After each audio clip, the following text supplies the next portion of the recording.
Did you know that in 2004 our attention span was around 2.5 minutes? Fast forward 20 years and it has dropped down to 47 seconds.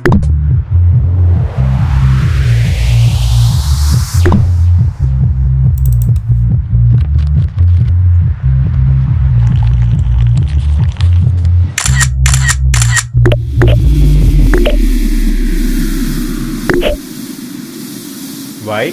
Because we live in a fast moving world rooted to consumerism, with everything around you battling to gain a morsel of your attention for their own personal gains. Let me take you through a set of experiments to help you understand what attention is.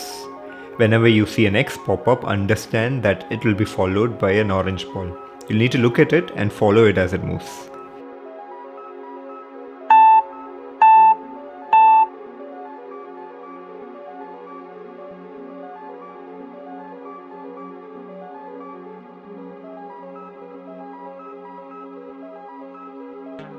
The first phase of attention is called alerting. On seeing the X, you go into a state of arousal to anticipate the orange ball. On noticing the orange ball appear, you shift your gaze towards it. That's orienting. Now, to understand the next phase called executive function, we'll be throwing in a few distractors. So, whenever there is a conflict, because our attention is demanded by different things to help us decide what is more important and stick to your goal without giving in to distractions, executive control works. This part of attention is important for problem solving, conflict resolution, self control, and even working memory. That is how we remember your OTP codes. Now, I want you to repeat the experiment twice in succession, but this time follow the orange ball with distractors being there in the background.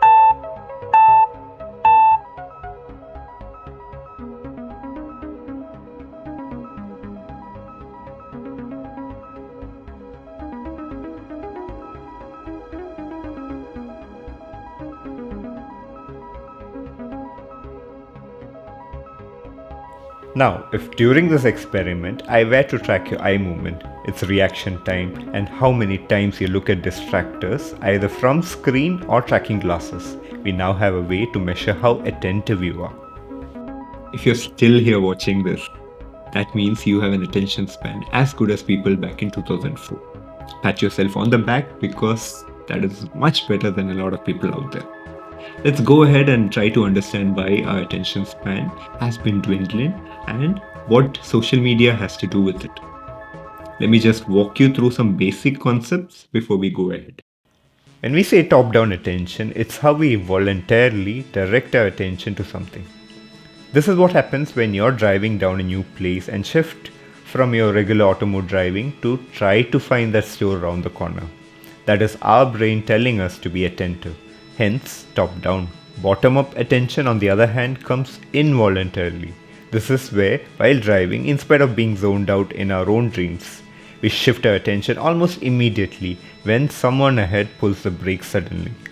Something alarming from outside gets our attention. Hence, bottom-up. Let's just take a look at the brain areas that act here. And please remember this because later on, when I try to describe the research related to attention, you're probably gonna go like this.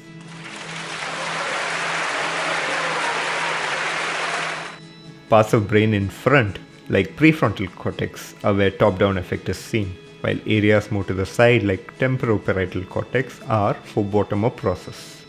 Now imagine that you are playing FIFA against someone. They hit a goal, now it's your time to buckle up and concentrate on winning. There's a peculiar thing that happens called gamer's lean, and that's an example of top-down process. But if we get a notification like this, which do you think is involved? That's right, bottom-up. This shift in attention is usually faster and more resistant to any sort of interference. Now it makes a lot of sense evolutionarily, not so much as to how it's been used to exploit your attention. You might argue now, but Shakti, what about top-down process? Hasn't that evolved to solve this very issue? This is where I'll take you through the literature as it is and take a look at what it has to say. You'd assume that since people multitask more these days, they would arguably be better at it. Surprisingly, it was seen that frequent multitaskers were in fact poorer at it. Studies show that multitasking through digital media, 1. increases distractibility, and in doing so, 2 decreases sustained attention. That is your ability to concentrate for prolonged periods. That is why people nowadays are finding it harder to engage in books, study, play games, or do anything for a long period of time. Third is carryover effect. Now, pay close attention to what I'm going to say because it might help you out in the future. Once you complete something you're at, whatever you're going to do next can either become better or worse based on what you had done earlier. That is carryover effect. For example, doing mindful practices increases attention, while social media use decreases attention during and after. So you must be thinking, oh, this must be for people spending hours scrolling internet. But no, even a short hyperlink use, like online shopping or short content where one link leads to another, which leads to another, can reduce the performance of the next task. Now look at what we found when brain scans were performed. Remember that part of the brain which was involved in top-down effect? The same dorsolateral prefrontal cortex was shown to have higher activity in frequent multitaskers when they were doing attention tests in the presence of distractors. But this is despite the fact that they actually perform poorer in these tests. This is because they need higher mental effort to maintain attention in the presence of distractors and will eventually lead to fatigue earlier. So scrolling for a break is not a good idea because rather than relaxing, it's actually tiring you out. It's also going to reduce your working capacity after that, as we had seen with carryover effect, even with a short hyperlinked activity. Let me tell you something else now. Doing activity with near-term reward or something with minimal effort that still feels rewarding is when the part of brain related to dopamine activity like ventral striatum plays a role. But when we do an activity with a long-term reward which needs future planning, conflict resolution or self-regulation to ignore near-term rewards like distractors or even making difficult choices, areas of your prefrontal cortex are important. In another study, subjects were asked to perform an internet addiction test. Although none of them were actually addicted, it was seen that with higher score on the test, there were some brain changes. Number 1, there was reduction in the volume of the frontal lobe. Number 2, at rest, there was increased activity in ventral striatum, same area responsible for dopamine activity. Now, normally your prefrontal cortex would keep it in check, but over here what you see is that there is a reduction in the activity of prefrontal cortex.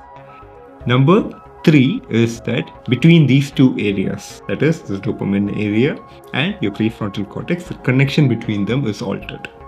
Mind you, this is a cross-sectional study which only looks at one point in time. It was not as if the scans were performed over the years and followed up. It could either mean that higher social media use will result in these changes, or that people with these changes are more likely to be addicted. We'll definitely need longitudinal studies over a course of time to actually understand this. Now let me just casually place some information that will probably open your eyes to the problem. Whether it's heroin, gaming, or even porn addiction, we often come across similar findings like inadequate activation of frontal cortex, altered connectivity between dopaminergic and frontal areas. Even in depression, it's seen that similar changes are seen in the brain. Over here, you can see that even attention is affected. They become easily distractible, cannot sustain attention, and have impaired conflict resolution. Sounds familiar? You know the funny part? Most of these studies were done on laptop or Nokia rough phones.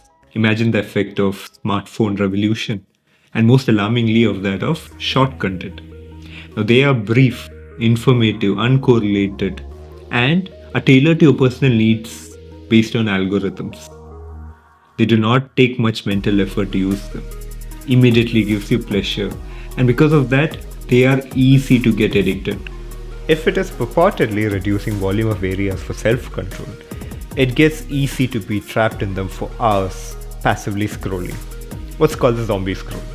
And those with poorer self-control struggle to look away, further increasing the use. They will then need to repeatedly interact with short content to maintain the same effect, whatever it is they were there for in the first place, either out of boredom or tiredness, to get a good feeling or a way to distract themselves from negative emotions. Short videos through mobiles have been seen to reduce performance on attention tasks. Those addicted have higher attentional defect while watching, and they pay lesser attention to any sort of interference. There is also decrease in the waves in EEG related to self-control and executive function like theta waves. Adolescents with excess use start to socially withdraw, affecting their interpersonal relationships. My objective here is not to just paint a grim picture and let you be. Consider it more of an effort to educate people and help them take control of their own lives and, most importantly, time.